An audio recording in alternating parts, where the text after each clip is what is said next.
From your favorite source for Chicago White Sox talk, delivering news, interviews, analysis, and more. This is the Sox Machine podcast with your hosts, Jim Margalus and Josh Nelson. Rob, and welcome to a new episode of Sox Machine Live. I'm Josh Nelson alongside Jim Margalus as we are streaming live on Thursday, October 5th, 2023. And in this episode of Sox Machine Live, we're going to talk about the 2023 Major League Baseball postseason. We saw 4 sweeps in the wild card round. That's the second time that's ever happened. And we'll be talking about the division series and which matchups we're most hyped for. And Jerry DiPoto, the Seattle Mariners general manager, has created a lot of conversation with his after the season press conference about his ultimate goal of trying to build a team that wins its games 54% of the time over a decade, rather than always building a team to chase a world championship. We're going to take a look into those numbers to see if a 54 winning percentage is actually high enough to meet some goals, and how the White Sox would love to be winning 54% of their games in the last decade. It would be, they're not even close to that. Let's not kid. But we will start with this episode, Jim, as the Chicago White Sox have made some additional coaching moves. They let Daryl Boston go, but they fired their hitting coach, Jose Castro. Now, this is an interesting one because we talked about it in a previous episode about these upcoming coaching changes, who could possibly be let go by the White Sox. And I thought you made a good point. Like, there's no way they're going to let the hitting coaches go because they just brought them in last year. And not only did they fire Jose Castro, but they also reassigned Chris Johnson back to minor league coaching. So, Jim, what do you make of the decision-making here by Chris Getz and Pedro Grifol? Well, it makes me wonder who hired them, given that, there were some arranged marriages when it came to Charlie Montoyo and Pedro Grifol and Ethan Katz and Pedro Grifol. So it's entirely possible that Jose Castro is maybe more Rick Hahn's idea or Kenny Williams' idea, or, some combination of both. and I enjoy one of the byproducts of Chris Getz being the single decision maker is that we no longer have to try to ascribe whose decision it was or whose decision might be. We can just say Chris Getz and it's fine. Even though I meant Rick Hahn to infer that Kenny Williams might be responsible and vice versa, because I just stopped caring after a while, who was individually responsible, because it didn't matter. But yeah, that's what I think that's kind of where I'm thinking is, one, maybe Castro is hired by Rick Hahn or more of an arranged marriage. The other thing is maybe with Brian Bannister coming along is that on the White Sox pitching side, there might be Bannister setting the agenda up top and Ethan Katz more or less being second in charge, even though he's a major league pitching coach. I wonder if they're going to try a similar thing on the hitting side, to where they try to solve this plate discipline, issue once and for all up and down the chain, and say we need a whole organization-wide approach, and we can't just try to piece it together with individual instructors in the minor leagues and then a hitting coach up top hired separately. So I'm curious if they're going to do a more comprehensive hitting approach that maybe Castro and Johnson weren't suited for. The one thing I'll note is that Mike Tozar still around, Eddie Rodriguez still around, the former Royals, who Grifol knew and worked with, they're still here. So that's why I thought maybe Castro might have been somebody else's idea. Well, who could be that director of hitting? Is that Josh Barfield? Or is that someone else that's not been hired yet? Or we haven't heard who's been hired?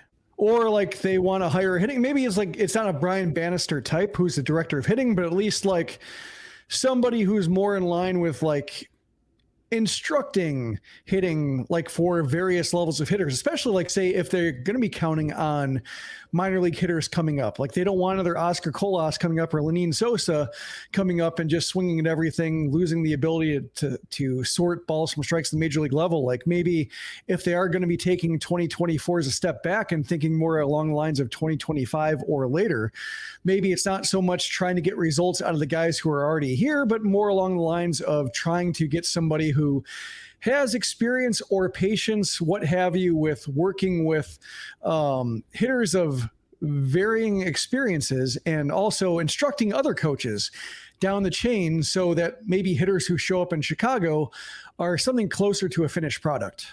Yeah, we got some good comments here. Sean, bring back Greg Walker. I remember those conversations back in the day. Yep. As in rec, Andy Barquette, who is the roving hitting instructor in the minor league operations for the White Sox, should he update his resume? Not sure yet.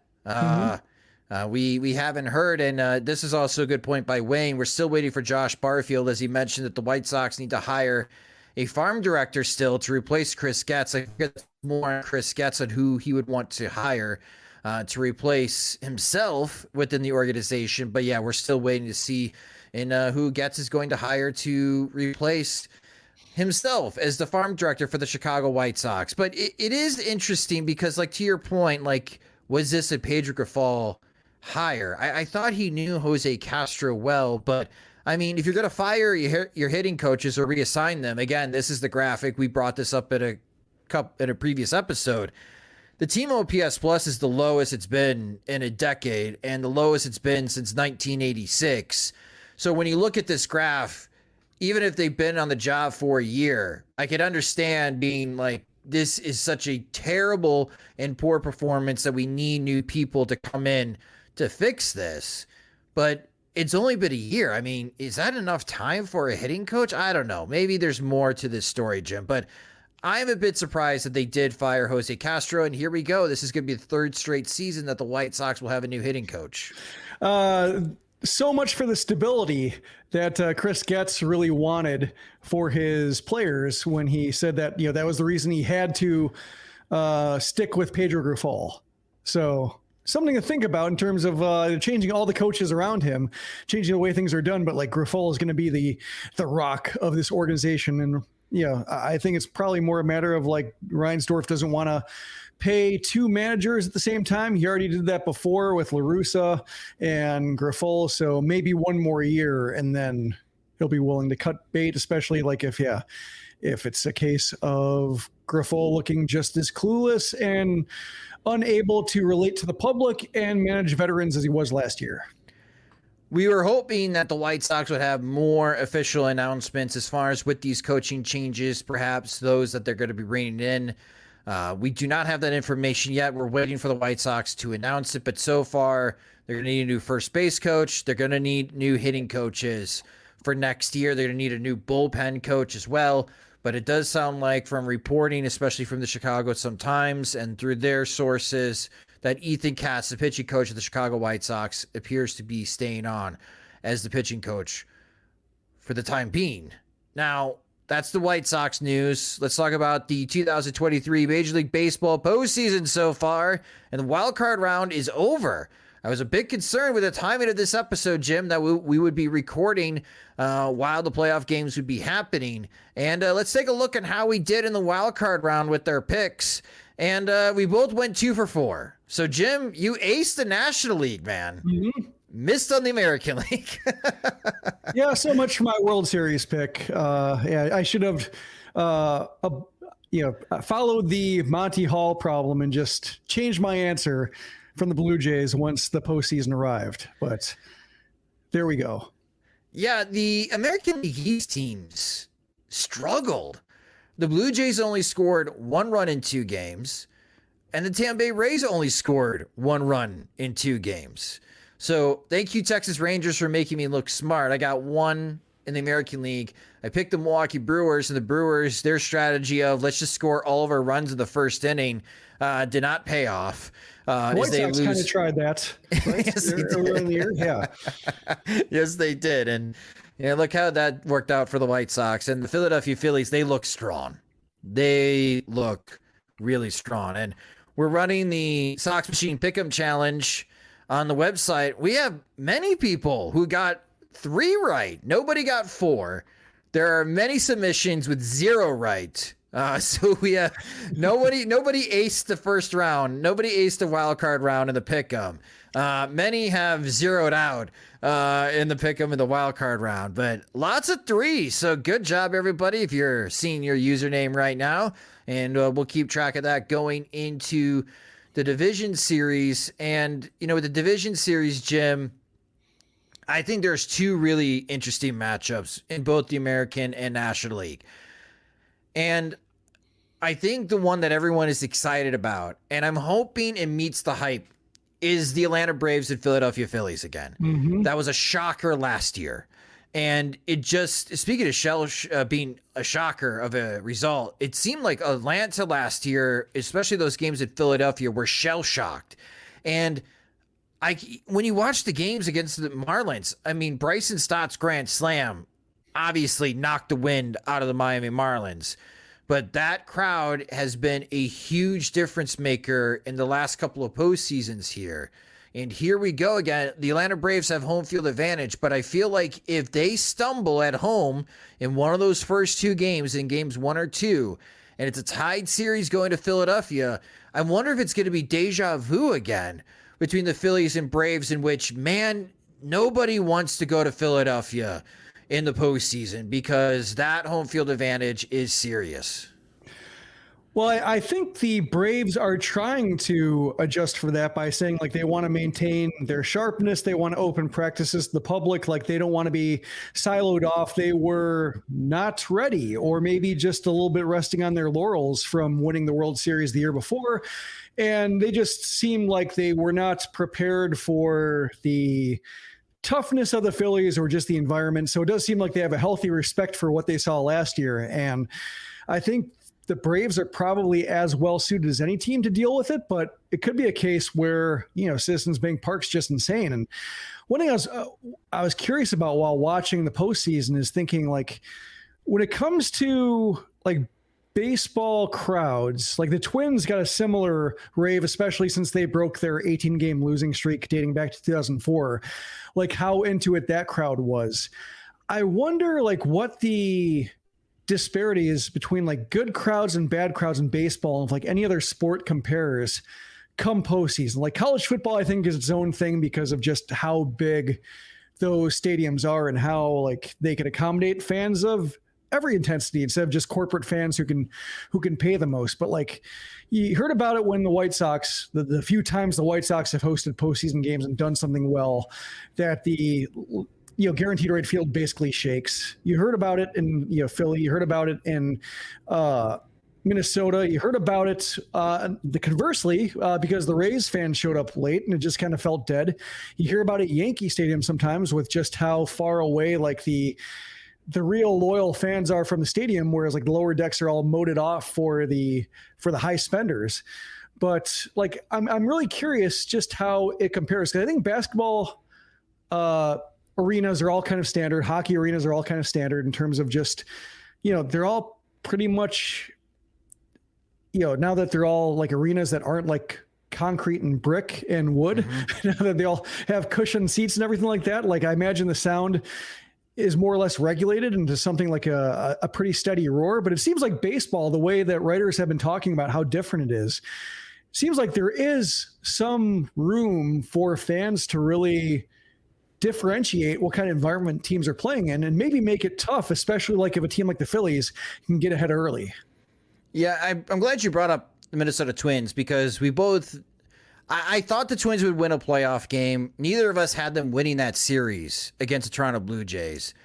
And they won it very low scoring. The Twins only scored 5 runs in 2 games. And in game 1, Royce Lewis hit 2 homers to really put his stamp onto this postseason early for Minnesota. So it's not like Minnesota's offense is like Texas, right? Texas put up 11 runs in 2 games on the Tampa Bay Rays. That's impressive. Scoring 5 in 2 games is not that impressive, but the Blue Jays only scoring 1 run, and it did seem like watching those 2 games in Minneapolis that the Blue Jays players themselves were getting impacted, especially when the Twins came up with big plays like Carlos Correa's single with the bases loaded. And I mentioned Royce Lewis hitting those 2 homers, and just it sounded like a big explosion went off in fan enthusiasm at Target Field.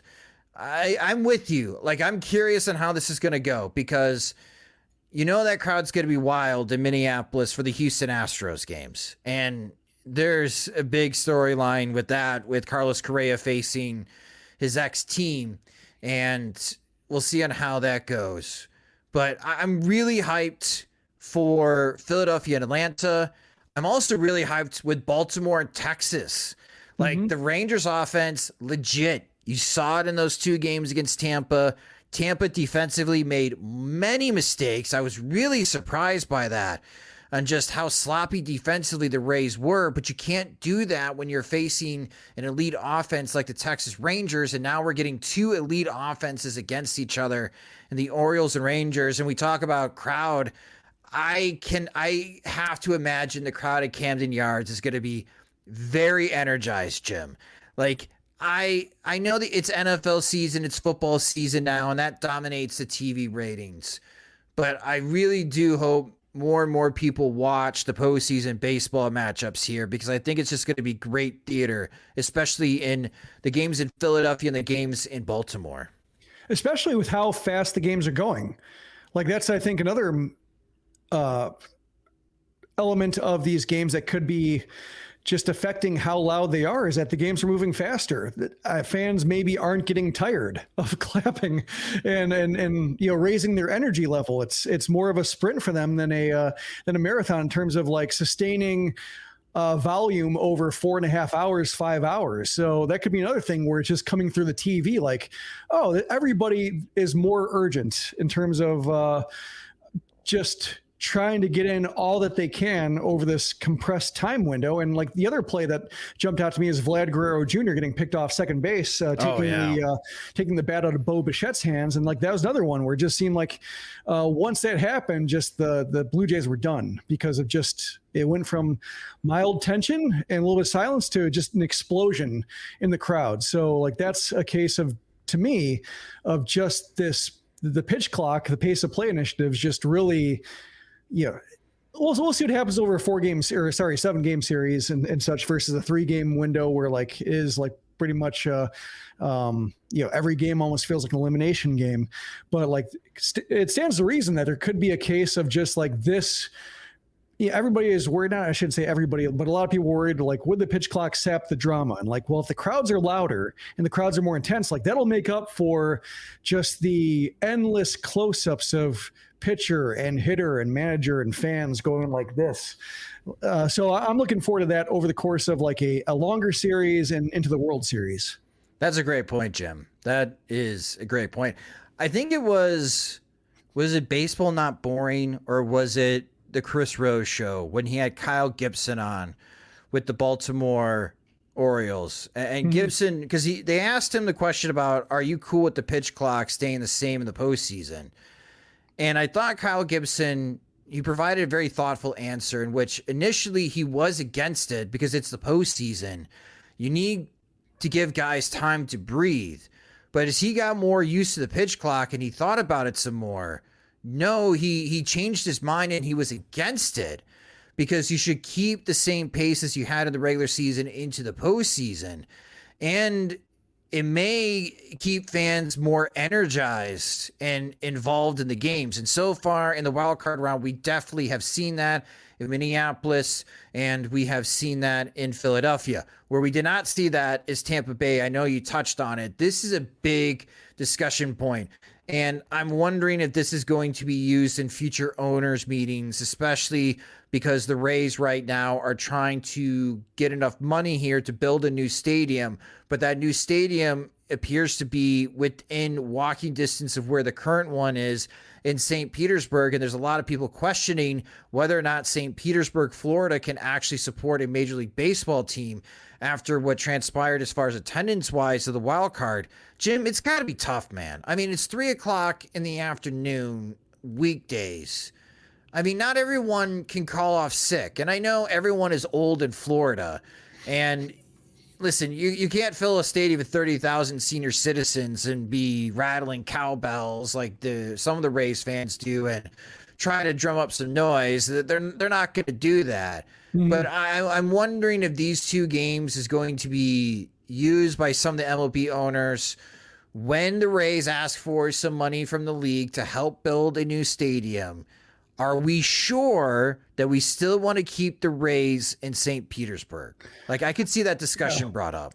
Well, I guess there is some kind of road work that's going to be done to alleviate the jams going between the mainland or other side of the bay and St. Petersburg. I saw some fans responding to, I think it was like JJ Cooper, Baseball America, like, who was asking honest question, not trying to fan shame the Rays, but asking, like, what is the issue here? And somebody said it does take like 45 minutes, an hour when he lives like, maybe just on the other side of the bay, but he said like there are some road improvements going to be made.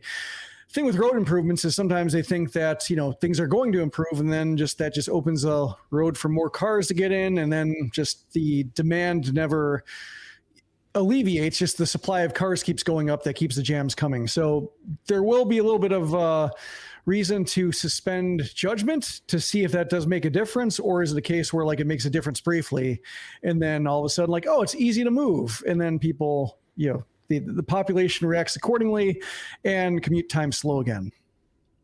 Yeah, we'll see. It does bring up a good question, not the right kind of question I think the Rays ownership wants to answer, because again, that was a great team, but I get it, man.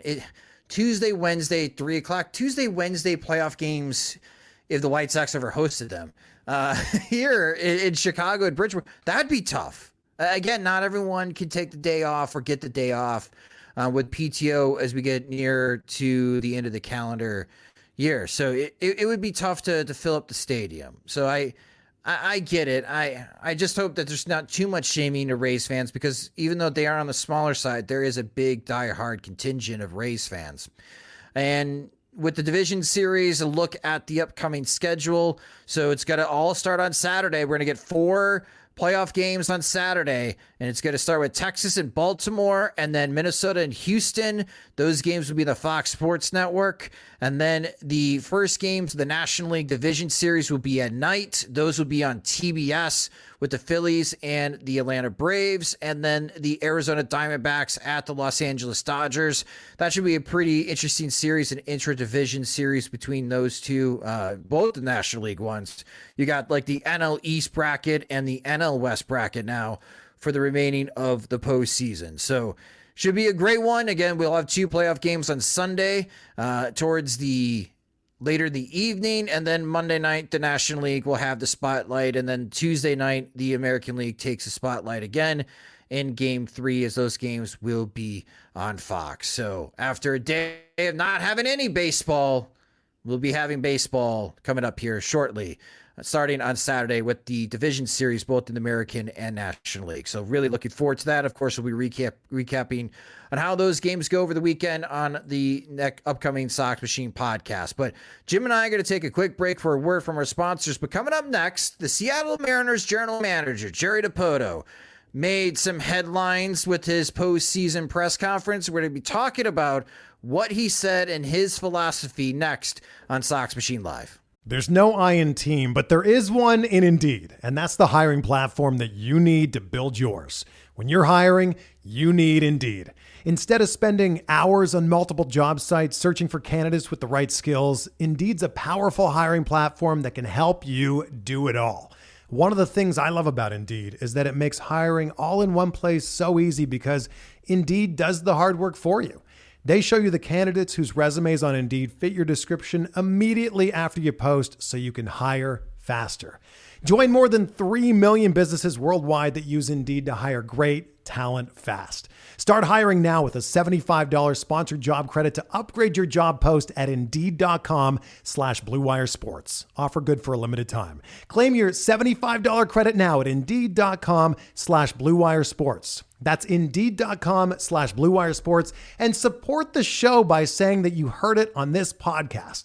Indeed.com/Blue Wire Sports. Terms and conditions apply. Need to hire? You need Indeed.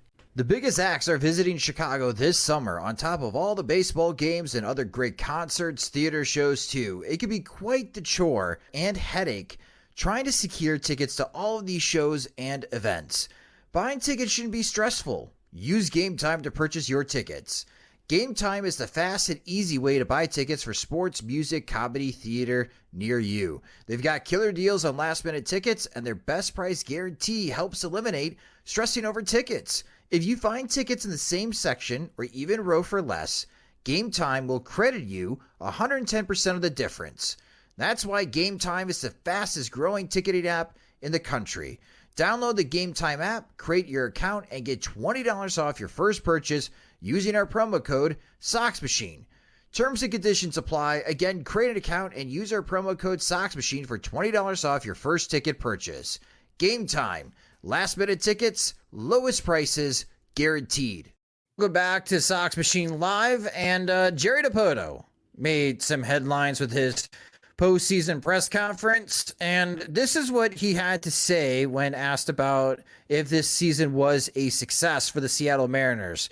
And Jerry DiPoto said, quote, "If what you're doing is focusing year to year on what do we have to do to win the World Series this year, you might be one of the teams that's laying in the mud and can't get up for another decade.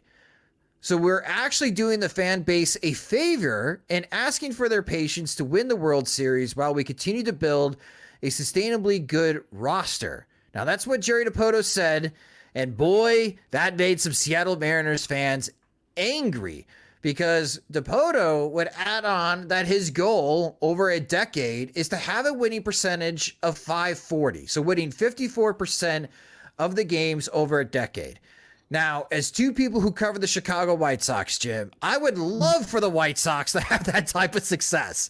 They're not even close to winning 54% of the games, but it has generated a lot of conversation, especially on social media and those that cover baseball, on what are the true intentions of baseball general managers, because isn't that their job? Isn't their job supposed to build a roster that could win a championship year in, year out? So using DiPoto's goal of a .540 winning percentage, a few more visuals here for those that are watching on YouTube. For those that are listening to the audio version of the podcast, I'll give you the play-by-play. So the first graph that I'm bringing up is the American League Central winning percentage. And this is from the 2012 to the 2023 season.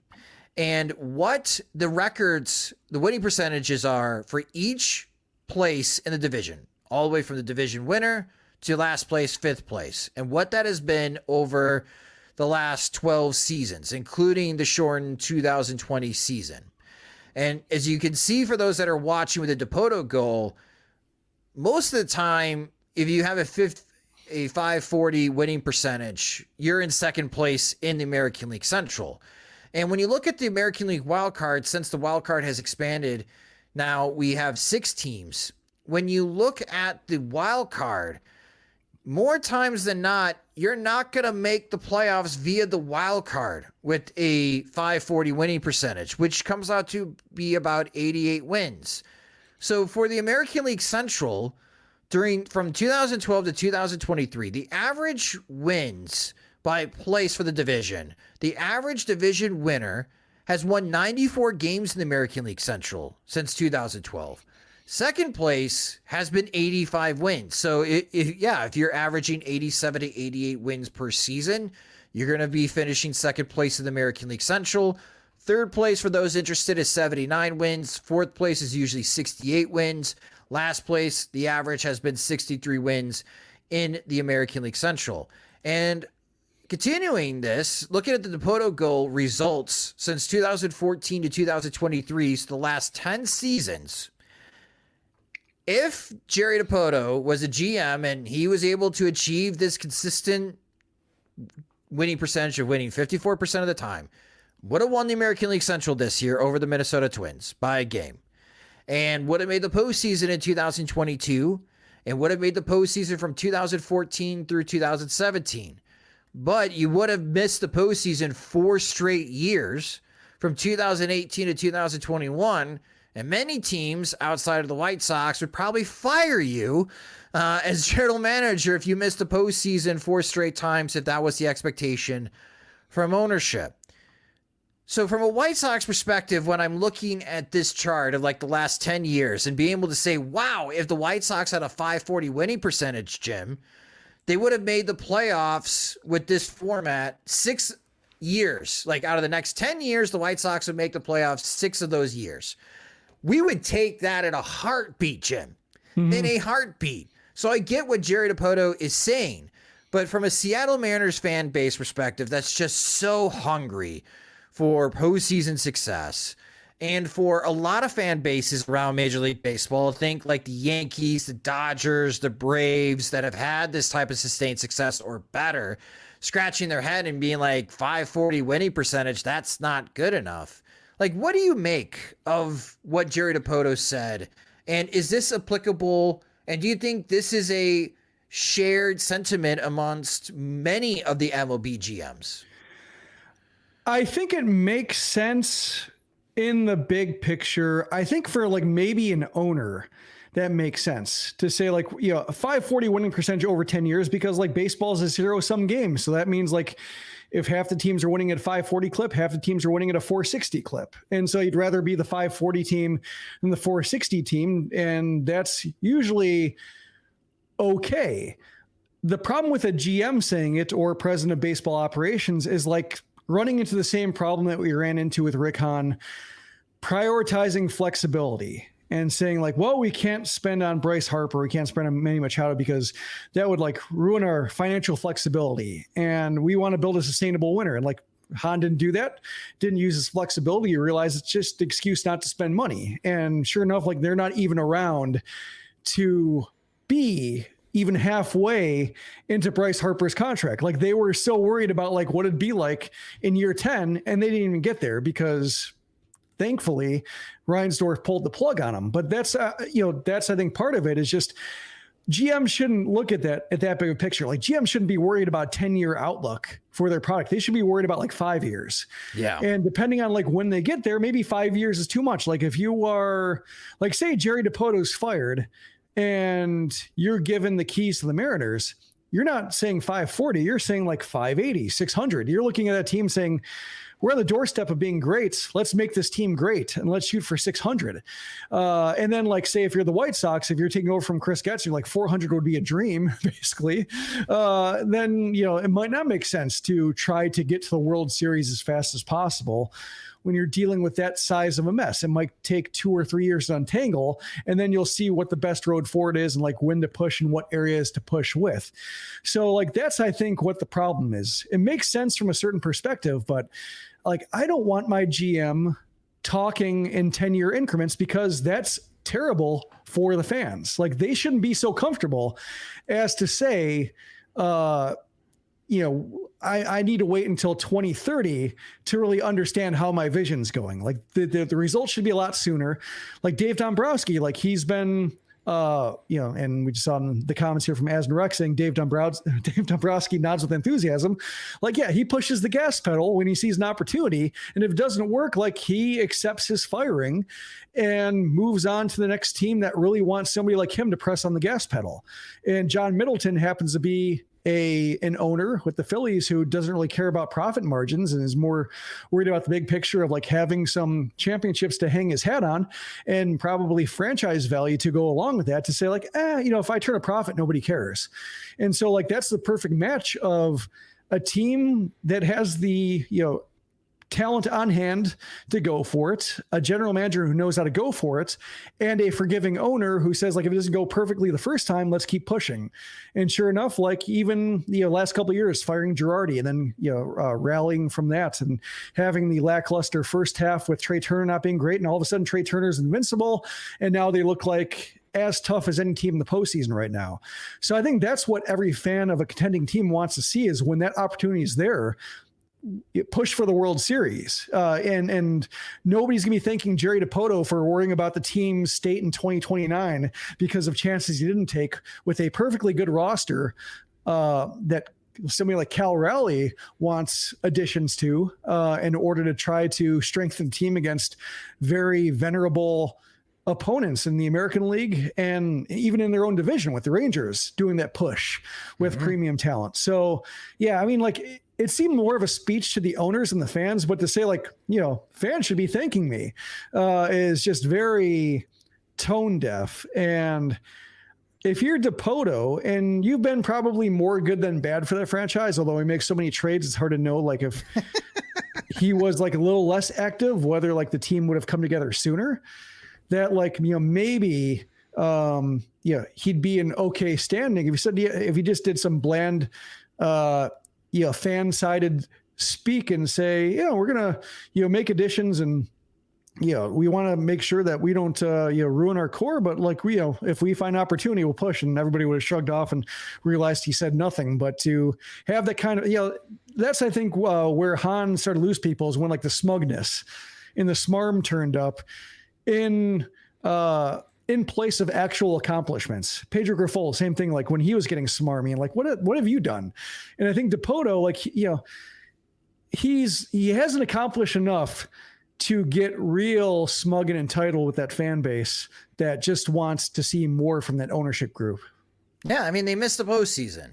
Yeah. I mean, they've been to one postseason in the last 20 years. And Timmy, who's been watching along, thank you, on the live stream, great comment. DiPoto won a 54% winning percentage over 10 years. Given what they've done over the past 8 seasons, they'd be winning nearly 100 games next year and the year after to come close to that goal.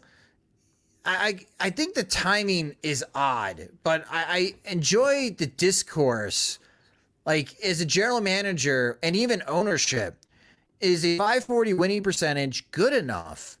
And even in the dismal American League Central, it's really not a high enough bar. Like, I feel like in the American League right now, the bar should be, we should build a team to win 90 games every year.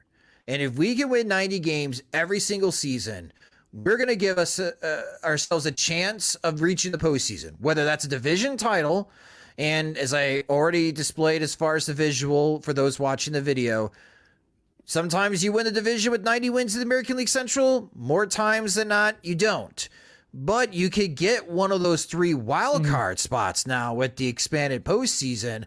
And getting into the postseason means postseason revenue, and that helps with the bottom line. So even if ownership like Jerry Reinsdorf wants to finish in second place every year because he feels like he needs to continue dragging out a carrot in front of the White Sox fan base when they're like waiting for a grandpa to go to retirement home and somebody else run the organization. Mm-hmm. When you got people like Reinsdorf that want to aim for second place, I think it's not 87 or 88 wins, and maybe I'm nitpicking here. It's not a 540 winning percentage here, Jerry DiPoto. It's more like a 550. It's like a 55.5% winning percentage.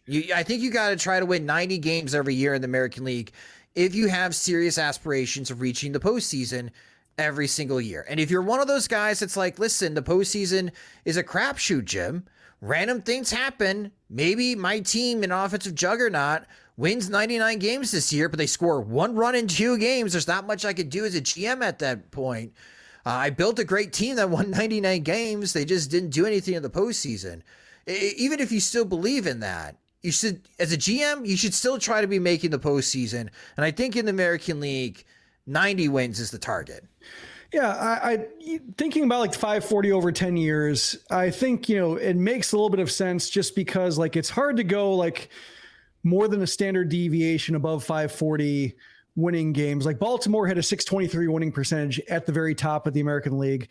At the bottom, Oakland had a 309 winning percentage. Like you can easily sink your winning percentage over a 10-year frame with 1 bad year or 2 bad years. It's really hard to like push it out of range of a bad year with like a great year. Like you're basically talking like 80 points above a 540 winning percentage for like a year everybody would consider a massive success, over like a 150 point drop for a year everybody would consider like an equal failure. So like I get that. It's just a terrible rallying cry. Like nobody cares about winning percentage. Like, everybody cares about wins and preferably round numbers. People want to say 90 wins, 95 wins, 100 wins. 95 is not round, but it's number of digits on most people's hands. People count in 5s. Like that's, I think, what people rally around and gravitate towards. Saying like 540, you don't see like fans go like 540 and then like a 2-game winning streak is just like, okay, we're back to 527 or whatever. Like it's just, that's, I think why it's so tone deaf is that it's using a metric for success nobody uses, fans certainly don't use in their just everyday conversations about whether a team is doing what it should or not.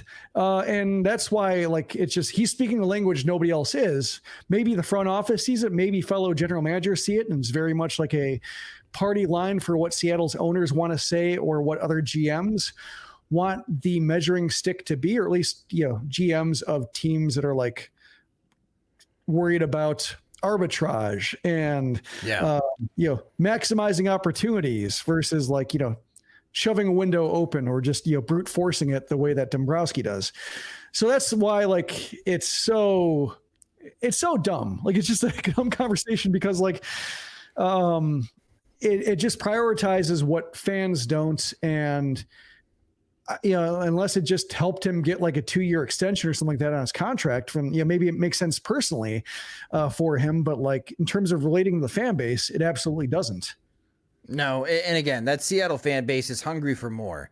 They got a taste last year. They only got one home game, I believe, in the postseason, despite winning the wild card, which they won that in Toronto last year. Yeah, so they only had one win. They only had one game in Seattle, and they got swept by the Houston Astros. They would like more postseason success.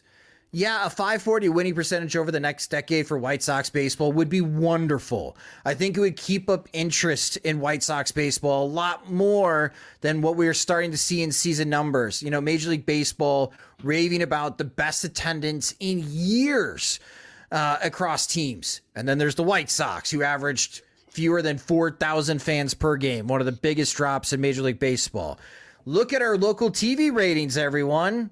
Except don't look at the White Sox local TV rating. They dropped 41%, which is a drastic change, by the way. And I think that will have huge ramifications in the White Sox negotiations with NBC Sports and Xfinity on what happens after the 2024 season. Because, again, that's the last year of the TV contract deal. So, yeah, I would love the White Sox to have that type of success, Jim. But if I'm a general manager, I think if I was talking to fans right now, I wouldn't mention a .540 winning percentage. I would say, listen, our goal every single year is to win 90-plus games, because that is a total that I believe can get us into the postseason, to give us a chance to win a championship, and that's what we're going to build towards.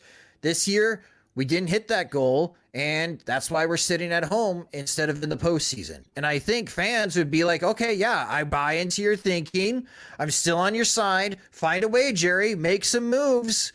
Find a way to win 90 games next year and get us back into the postseason. But I think you are right. No one is buying what DiPoto is trying to sell right now. Yeah, 90 games is a round number everybody appreciates. 540 feels like math they're doing. Like, wait, hold on. Let me bring up the calculator here. Okay. Yeah. So like there's that one question I had about the TV ratings, or like a thought I had when reading about that, like they're drawing 0.99, like less than a 1 in, and obviously they're sharing a market with the Cubs. And so like, they're not going to get like, even Kansas City got like a 3 rating or something like that.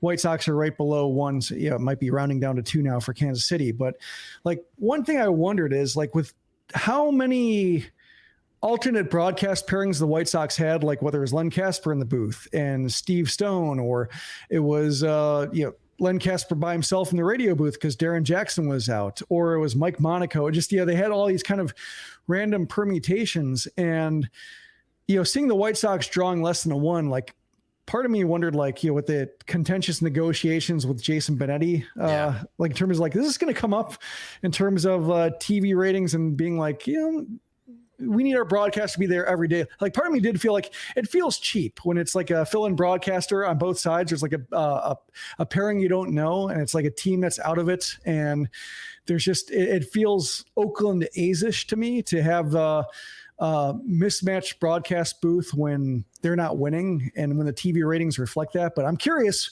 if they're going to draw this poorly, like if Benetti is, his status is going to come up in terms of like, see, you weren't around for all these games, and this is why we drew 0.99, hurting us with advertisers, and seeing where that goes from there. Benetti would be like, the team lost 101 games, Brooks. Like, what do you want me to do? Also, you fired Kenny and Rick. I want my agent on this. That's right. I totally forgot about that. Yeah. What a shout out. What a callback, Jim. That's fantastic. Yeah. So, but part of me wonders, like, if Benetti is leaving himself open to just do it, being absent while the team's this bad, and they'll just say like, well, everybody can count on Jason and Steve being there. We would have drawn, you're costing us this amount of dollars, because if we drew a 1.3 instead of a 0.9, imagine what we do. So yeah, I'm not looking forward to that, but I'm curious whether we'll see that unfold. Yeah, again, we'll see it. The White Sox enter the last year of their TV deal with NBC Sports Chicago. It's also the last year on the current contracts for Jason Benetti and Steve Stone entering 2024. And the conversations are very simple between Xfinity and the Chicago White Sox. Are you worth the $100 million a year? And looking at the ratings, nope. So that's probably why in 2025, I think the White Sox and the Blackhawks and the Chicago Bulls will move over to Stadium as the new television provider. And then that's Jerry paying Jerry for media rights. And let's see how weird that gets. But that will do it for this episode of Sox Machine Live. It is Thursday, so if you are watching us, you can hop over to our friends from the 108 at youtube.com/from the 108. You can go ahead and start watching their show as we wrap up here. And if you just discovered Sox Machine Live, you could follow us on social media. We're everywhere now on social media, and I'll have to update this slide soon. We're at Sox Machine. You can follow me at SoxMachine_Josh. If this is the first time you're watching a Sox Machine video, please subscribe to our Sox Machine YouTube channel at youtube.com/Sox Machine. And also you can listen to the audio version of this show wherever you listen to podcasts such as Spotify and Apple Music. And if you enjoy our work, you can get more by signing up at our Patreon at patreon.com/Sox Machine, where our Patreon supporters get exclusive content. And they also get ad-free versions of both the podcast and website. Monthly plans start at $2, or you can save with an annual subscription. Again, sign up at patreon.com/Sox Machine. Sox Machine Live is a production of SoxMachine.com, your home for all things Chicago White Sox baseball and part of the Blue Wire Podcast Network. Alongside Jim Margalus, I'm Josh Nelson. Thanks for watching and listening.